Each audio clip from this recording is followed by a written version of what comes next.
Welcome back to the final installment in the countdown of my top 30 favorite films. This is going to be part 6 of 6, so if you haven't seen any of the previous 5 videos, I'll go ahead and leave links for you to do so. For those of you who have, and have been waiting for a while for this video to come out, well, life happens, but better late than never. Either way, let's dive right in.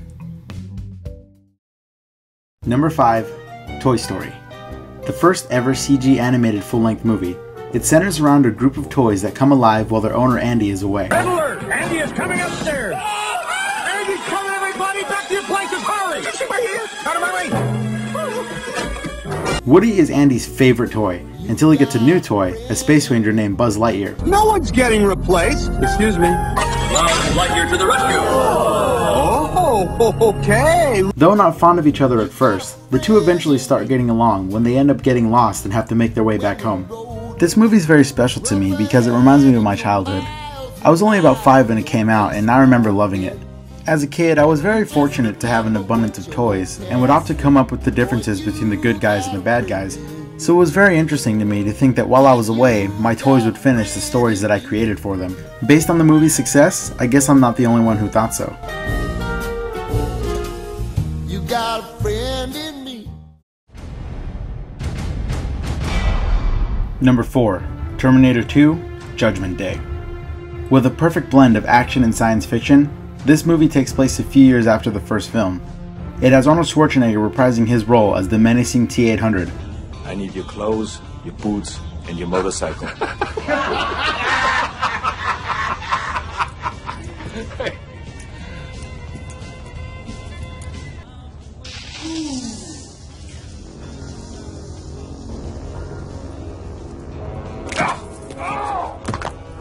But this time he is sent back as a guardian to John Connor as he is being hunted by a new Terminator, the T-1000.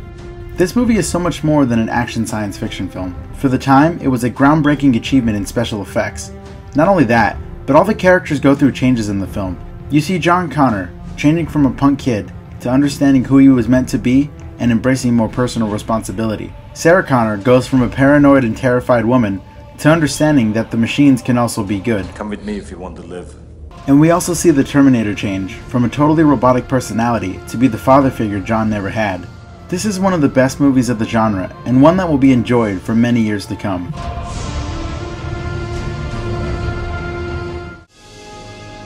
Number 3, Back to the Future. Oh, the joys that come from hearing the theme song to this movie.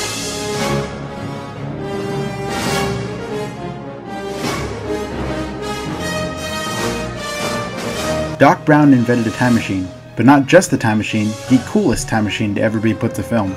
Wait a minute, Doc. Are you telling me that you built a time machine? Out of a DeLorean? When he's forced to get into the time machine to avoid terrorists, Marty McFly accidentally goes back in time before his parents had ever met. He inadvertently prevents his parents from meeting and makes his teenage mother fall in love with him. Not only does he have to figure out how to get back to 1985, but he also has to try to make his parents fall in love again or else he'll vanish from existence. I very much enjoy the time frames of this film. It's great to see the 80s culture and the 50s culture and how the two coincide. What's that thing he's on? It's a board with wheels. It's an absolute dream. My favorite scene is definitely one that most people can agree with, the performance of Johnny B. Good.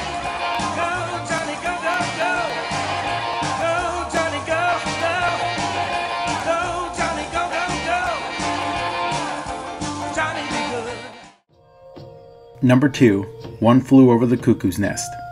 Based on the novel by Ken Kesey, it revolves around R.P. McMurphy, a convicted criminal who ends up in a mental institution because he thinks it'll be easier than being in jail. And I think that you've been trying to put us on all this time. You know, what do you want me to do? You know what I mean? Is that it? Is that crazy enough for you? While inside, he discovers things aren't quite as easy as he had imagined.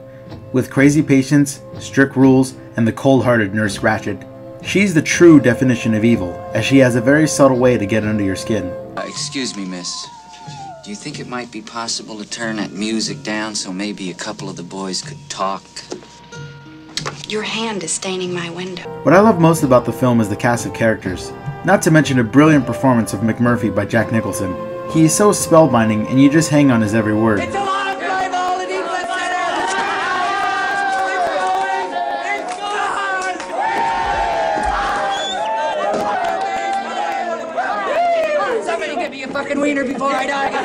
For anyone who hasn't seen this film, I highly recommend it. More so than a lot of movies on this list. It's an amazing story of how crazy the world can really be. Before I unveil the top pick, I just wanted to do some honorable mentions. These are films that I thoroughly enjoyed, but just didn't find a place on the list. You talking to me? You talking to me? You talking to me?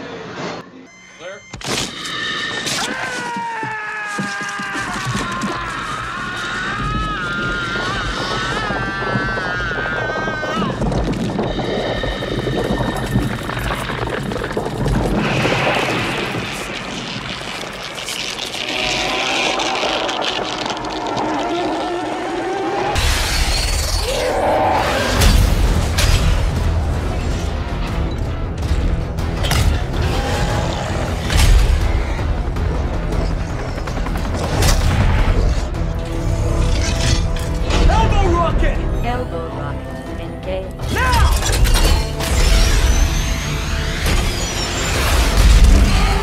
Let's go!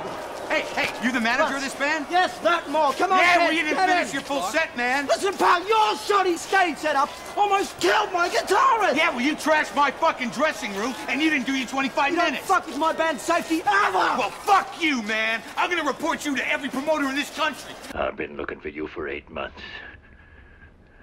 Whenever I should have had a gun in my right hand.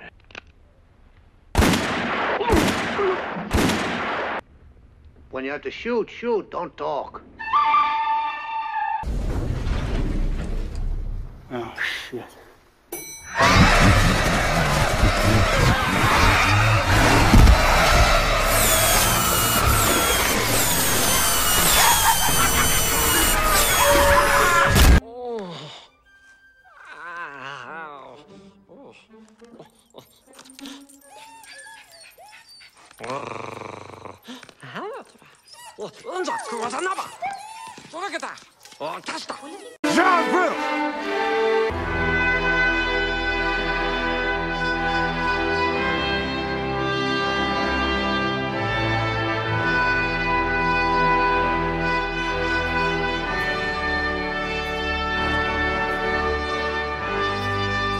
Remember me?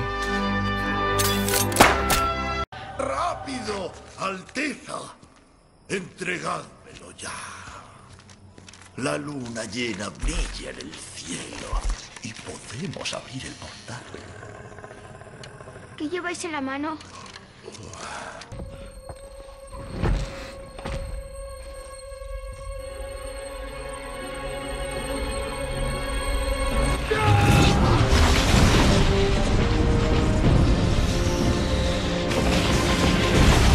What's the matter, kid? Don't you like clowns?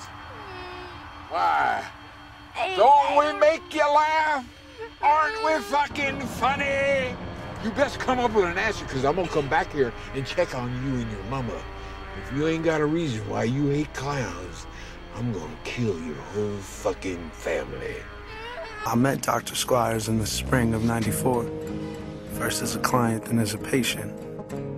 At the beginning, we didn't talk about much of anything. Don't know why I kept seeing him, to be honest.